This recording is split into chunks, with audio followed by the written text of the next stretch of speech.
Por 4 semanas vamos a escuchar la carta a los romanos.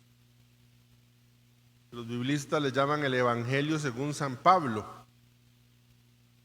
Es una carta la más extensa de Pablo, 16 capítulos, donde se encuentra la madurez del pensamiento paulino. Y es una carta riquísima, profunda. No es de una lectura sencilla. Sí se ocupa, digamos, un poco profundizar en la teología que nos regala la carta.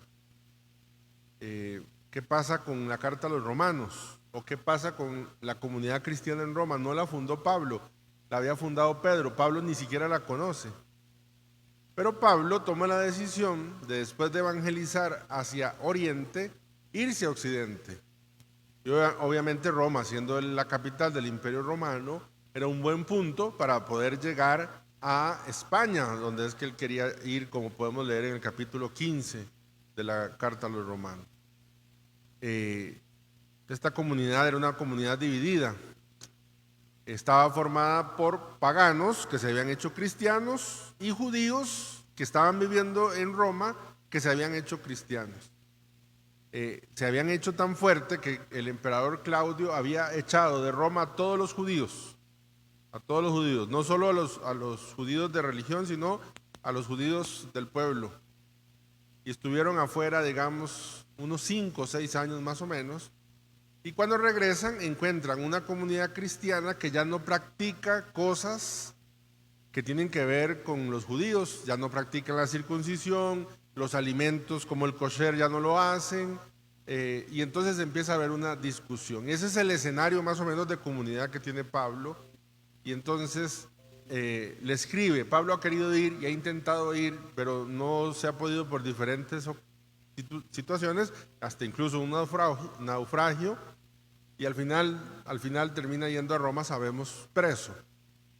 Ahorita estamos en el año 57, 58 aproximadamente, y Pablo escribe esta carta, que por cierto la lleva Febe, una mujer, es la quien ella lleva propiamente en sus manos, le confía la carta y lo lleva a los cristianos de Roma.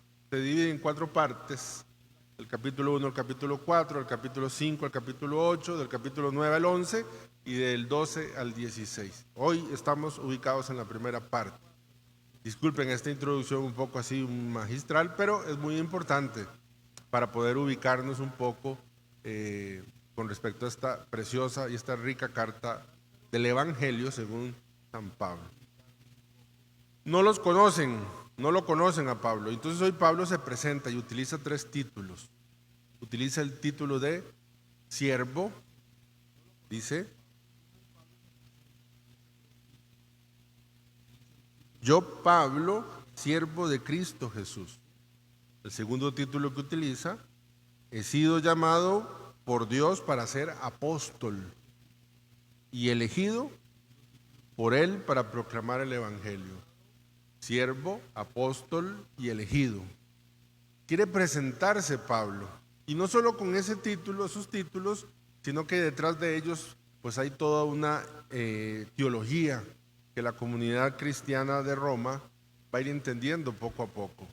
Y de una sola vez le dice cuál es el motivo. Su motivo es el Evangelio y solo quiere predicar el Evangelio, y va a utilizar todo para hablar del Evangelio. Incluso esta primera parte, estos primeros 4 capítulos, donde desarrolla el tema de la gracia. Yo me quiero quedar simplemente en el primer título que Pablo va a utilizar varias ocasiones: siervo de Cristo Jesús. Dulos, Jesús Cristo. Dulos, siervo. Yo pensaba ahora en la tarde, cuando venía para acá, siervo de Cristo Jesús, así firma. Él se siente, sabe que es servidor, que es esclavo, que está al servicio de Cristo Jesús. Y yo pensaba, Toto, y si vos tenés que firmar una carta, ¿cómo firmarías? ¿Siervo de qué? Y yo les hago la pregunta. Imagínense que uno tenga que firmar: Toto, siervo siervo del rencor. Toto, siervo de la mentira. Toto, siervo del resentimiento. Toto, siervo de la pereza. Toto, siervo de la lujuria. ¿Usted cómo firmaría? Siervo de la soberbia, siervo de la prepotencia, siervo del dolor, siervo del chisme, siervo de la queja. ¿Cómo firmaría? Siervo, ¿a qué está sirviendo? Tu día, tu quehacer, el mío y el suyo, ¿verdad? ¿A qué le está sirviendo? Siervo de Cristo Jesús, dice Pablo con una carta de presentación al pueblo de los romanos. Entonces, esa pregunta, ¿siervo de qué? En la verdad del corazón y en la soledad y la intimidad del corazón, de que soy siervo del dinero, siervo del gimnasio, siervo de títulos académicos, siervo del conocimiento, siervo de mandar, siervo de qué siervo soy. ¿Quién es mi amo? ¿Quién es mi Señor? Podremos decir como Pablo, siervo de Cristo Jesús, siervo de Cristo Jesús. La segunda cosa que quería mencionar es del Evangelio, y mencionaba hoy en la misa temprano, y para reducir, digamos, para simplificar la idea que quiero transmitir es, póngase a pensar qué es lo más que usted ha hecho por algo o por alguien, o por una situación, ¿verdad? Entonces, yo recuerdo que a mí mi papá me regaló un Atari. ¿Se acuerdan que era un Atari, verdad? Es como el tatarabuelo de los juegos, ¿cómo se llama estos? PlayStation y todas estas cosas de ahora. Me regalaron un Atari.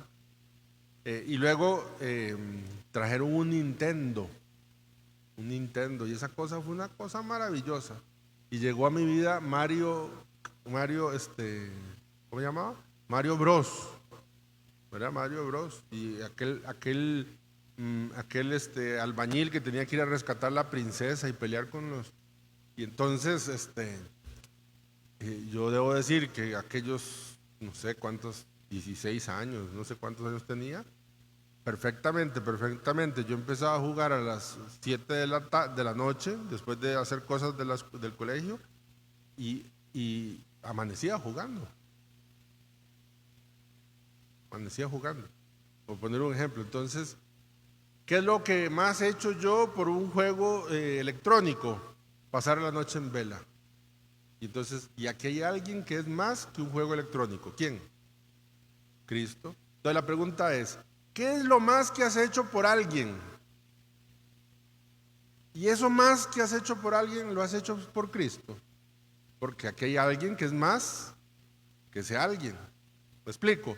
La reina de Saba vino desde Yemen, allá a Arabia, larguísimo, porque había oído de la sabiduría de Salomón, y entonces no fue que cogió un avión y se vino, sino atravesar el desierto y camellos y calor y frío, y todo eso hizo para oír a Salomón. Eso lo hizo por Salomón. Y aquí hay alguien que es más que Salomón. Entonces, a ver, ¿cómo es posible que nosotros podamos hacer cosas grandiosas por personas, por circunstancias, y no podamos hacerlo por alguien que es más que esa persona o esa circunstancia? ¿Me explico? ¿Estoy claro? Y Toto pasa la noche en vela jugando Mario Bros. Aquí hay alguien que es más que Mario Bros. ¿Y cómo es posible? Ponía el ejemplo yo en la misa de temprano que tuve.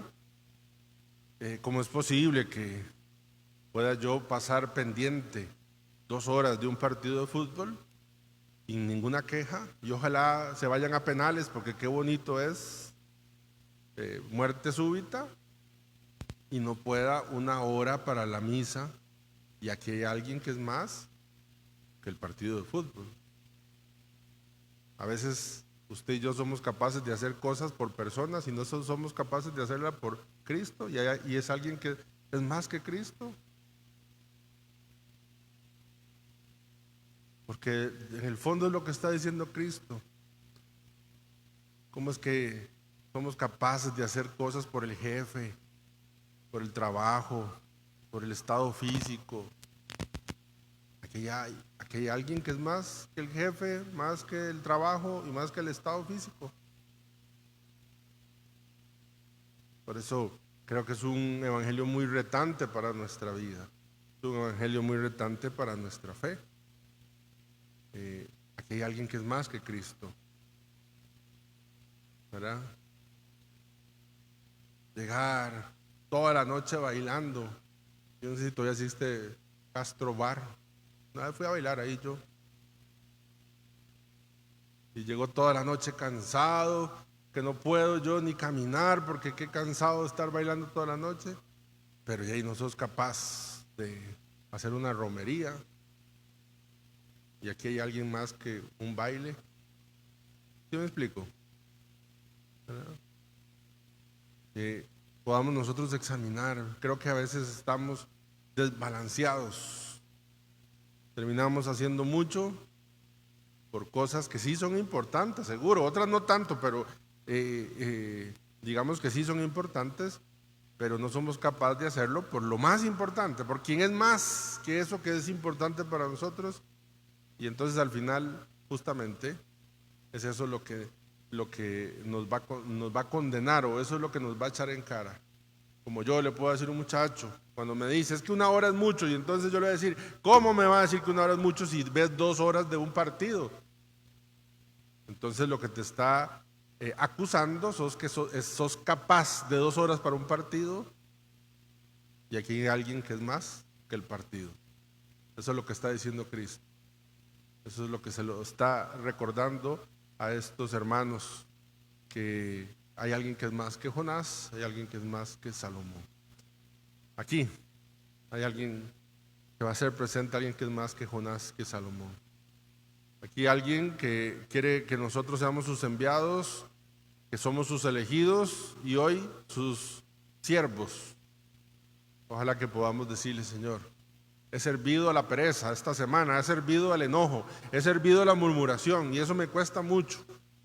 Hoy quiero servirte, ayúdame a servirte, que yo pueda afirmar Toto, Luis, Antonieta, Hugo, Rosario, Ana, María, siervo de Cristo Jesús.